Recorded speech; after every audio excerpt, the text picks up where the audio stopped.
ஒப்பிடுவதற்கு தகுதியே இல்லாத இரண்டு வீரர்களை ஒப்பிடுவது மிகவும் தவறு. யாரை பார்த்து நான் கிரிக்கெட் விளையாடத் தொடங்கினேனோ அவரோடு என்னை ஒப்பிடுகிறீர்கள். சச்சினுடனான ஒப்பீடுகள் குறித்து விராட் கோலி உதிர்த்த வார்த்தைகள் இவை.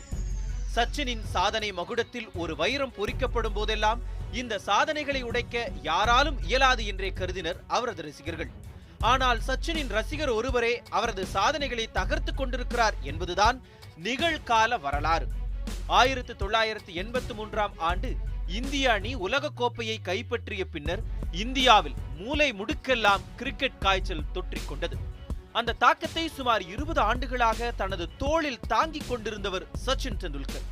அவரது ஓய்வின் போது கிரிக்கெட்டின் கடவுள் ஓய்வு பெற்றுவிட்டதாக எழுதி தீர்த்தன பத்திரிகைகள். சச்சினின் இடத்தை யாராலும் நிரப்ப முடியாது என்றே நம்பினர் ரசிகர்கள்.